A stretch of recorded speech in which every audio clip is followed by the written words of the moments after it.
Donc ici on voit le houblon qui a bien morflé. J'espère qu'il ne va pas mourir, mais bon, niveau pollution, on ne boira pas de bière cette année, ça c'est certain. Hein, et voilà, je pense abandonner l'idée de manger la rhubarbe qui se trouve ici cette année. Je suis en bonne santé, je tiens à le rester. Voilà les amis, tout va bien dans le meilleur des mondes. On est heureux, les petits oiseaux chantent. Pas facile tous les jours. Bonjour les amis, bienvenue au jardin des bons pères de famille 2025. J'ai vraiment la tête en 2025. L'année 2024 est à oublier. J'ai pris l'habitude de poster des vidéos en milieu de semaine, le mercredi en général et le week-end. Aujourd'hui, je vais diffuser cette vidéo un lundi parce que je ne veux pas du tout donner l'impression de donner mon avis sur les élections. Mais comme vous avez pu le voir au tout début de la vidéo, on a brûlé une voiture devant mon jardin. Une partie de mon jardin est remplie de produits chimiques dégueulasses. Ma rhubarbe est pleine de suie, de merde. Vraiment, je vais commencer à croire que cette année, il faut que je l'oublie. En plus, les pommes de terre derrière moi sont pleines de mildiou. Il y a peut-être urgence à faire quelque chose. Donc là, ensemble, on va regarder s'il y a quelque chose à faire pour les pommes de terre. C'est-à-dire, je vais regarder là tout de suite si le rendement et la taille des pommes de terre est suffisante. Si c'est ça, je commence à prélever mes pommes de terre tout de suite. Certains vont me dire, bah oui, mais tes pommes de terre sont pas résistantes au mildiou. Bah, écoutez, j'ai planté la même variété à des dates différentes et à des endroits différents. À un endroit, c'est très impacté et là-bas, pas du tout. Voilà, donc on va essayer de se faire un avis. Est-ce que au bout de 2 mois et quelques jours, on peut déjà manger ces pommes de terre? Et puis, qu'est-ce qu'on fait après? Est-ce que on laisse en jachère? Est-ce qu'on met quelque chose? J'en sais rien, mais bon, moi je suis plutôt d'avis à mettre, à jamais laisser le jardin se reposer. Voilà. Désolé pour cette vidéo un peu triste, mais voilà, c'est un peu l'état d'esprit en ce moment. Vraiment, j'en ai plein. J'en ai ras la casquette, voilà. Donc je vais quand même vous montrer des petites choses sympatoches. Mais bon, est-ce que je peux manger avec toutes ces suies, ces fumées, ces produits chimiques? Voilà, c'est atroce. Voilà. Allez, on y va, c'est parti.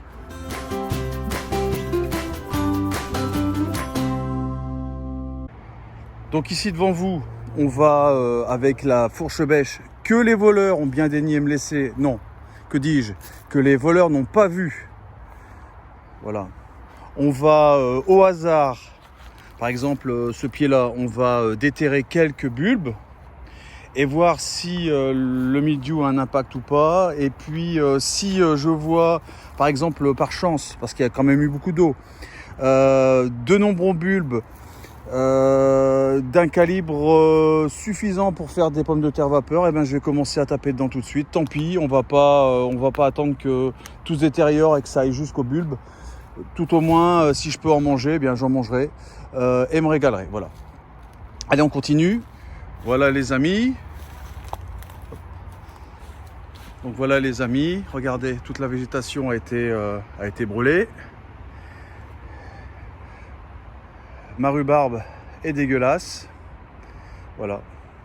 Est-ce que je tente de m'empoisonner ou pas? Est-ce que cette année je fais l'impasse? Voilà. Merci aux chers voleurs de nous pourrir doublement la vie. Donc on a volé une bagnole, on l'a désossée et puis maintenant on pollue. Bravo. Donc comme je vous disais, ici c'est la même variété que les pommes de terre que vous avez vues au lancement. Et pourtant, celles-ci ne sont pas du tout impactées.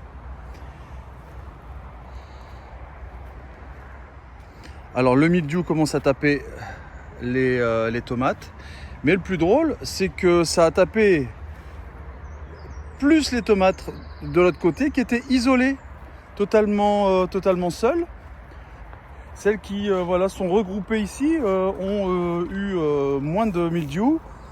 Et surtout, regardez, là ça commence à taper.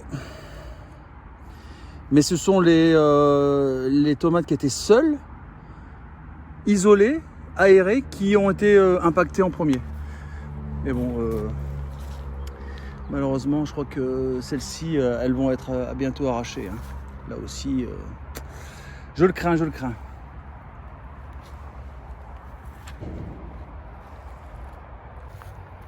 Alors ici, c'est ce que je vous disais, c'est la parcelle qui est le moins touchée par les problèmes. C'est celle qui est au milieu. Les tomates sont jolies, les fleurs n'ont pas été attaquées, les courgettes s'épanouissent.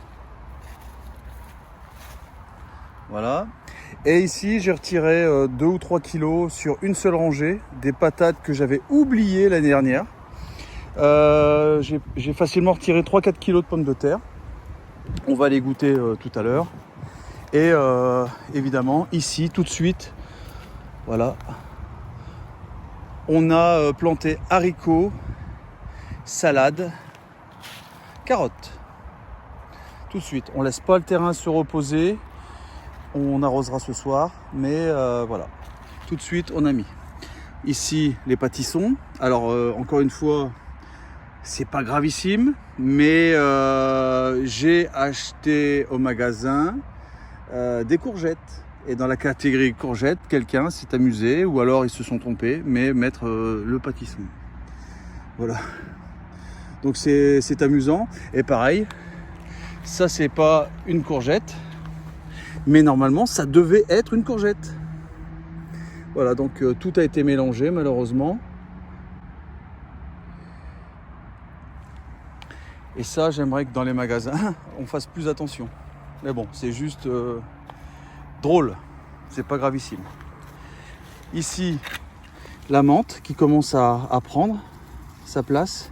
Ça, c'est un bonheur. Hein. Prochaine salade. Bon, mon repiquage ici de... c'est pas courgette, qu'est-ce que c'est déjà? Aubergine, je crois. Ça a l'air de fonctionner, tant mieux. Le céleri est magnifique. Les haricots, orteils de prêcheur, commencent à se développer ici. Voilà. Et puis, récolte de pommes de terre ici aussi. Les choux de Chine, j'espère qu'ils passeront à travers les attaques de limaces. Mais bon, je vois que les limaces font encore de gros dégâts. C'est pour ça que j'ai fait ça un peu à la volée. J'espère qu'elles oublieront un petit peu d'attaquer ce petit coin. Mes belles salades. Voilà, donc on va commencer à défricher au niveau pommes de terre et remplacer par carottes, navets, etc., etc., etc. Alors ici, enfin, quelques carottes sortent. Mais le problème, vous le savez très bien, ce sont les limaces. 100 fois les carottes sortaient et 100 fois les carottes se sont fait manger. J'ai un peu plus de chance, j'espère, au niveau des betteraves. On verra bien.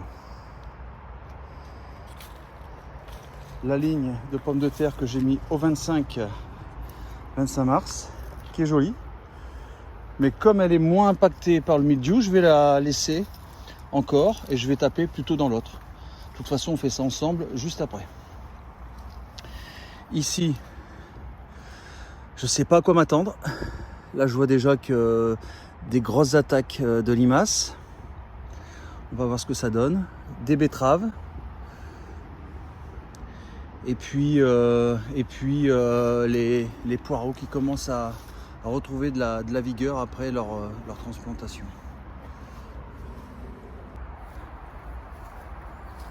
Voilà, alors les amis, on va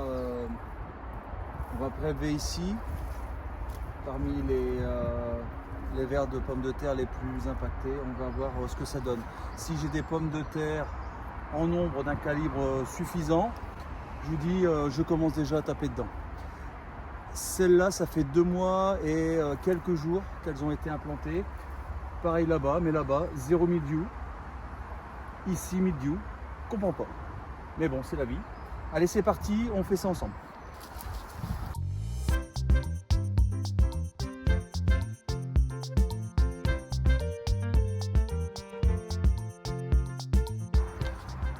Alors regardez, bon, je suis pas allé très très loin. Là, ça me plaît. Belle pomme de terre, calibre suffisant pour faire de la pomme de terre vapeur. Est-ce que ça vaut le coup d'attendre pour qu'elle grossisse un tout petit peu plus? Bah non.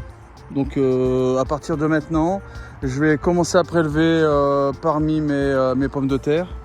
Je vais commencer à prélever une ligne par-ci par-là et puis les remplacer par d'autres cultures, haricots, navets, rutabaga, etc. etc. On fera ça ensemble bientôt.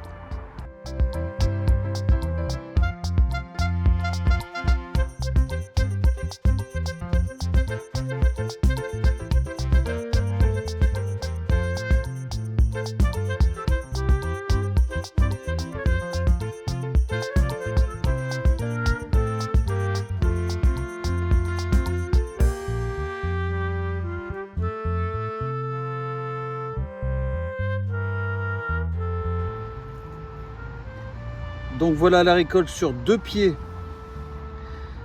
Voilà 2 plants de pommes de terre à la base. Bon, j'ai un peu merdé, hein. J'ai pas encore le coup, visiblement cette année.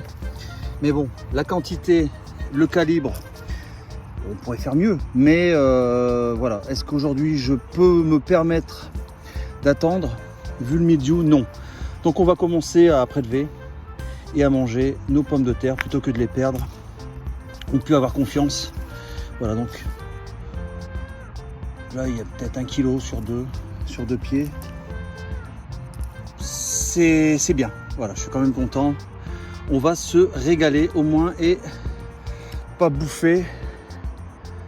Et encore que, mais bon, pas bouffer tous ces produits chimiques que voilà, la voiture brûlée nous a balancé dans le jardin.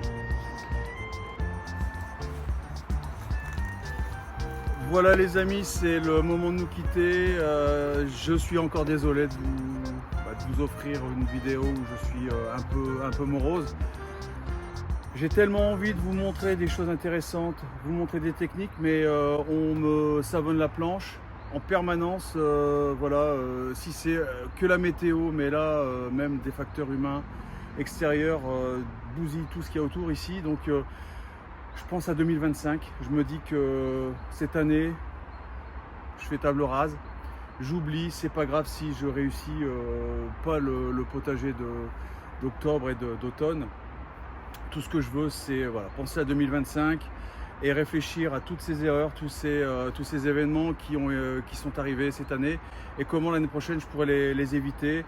Donc les inondations, les limaces, etc.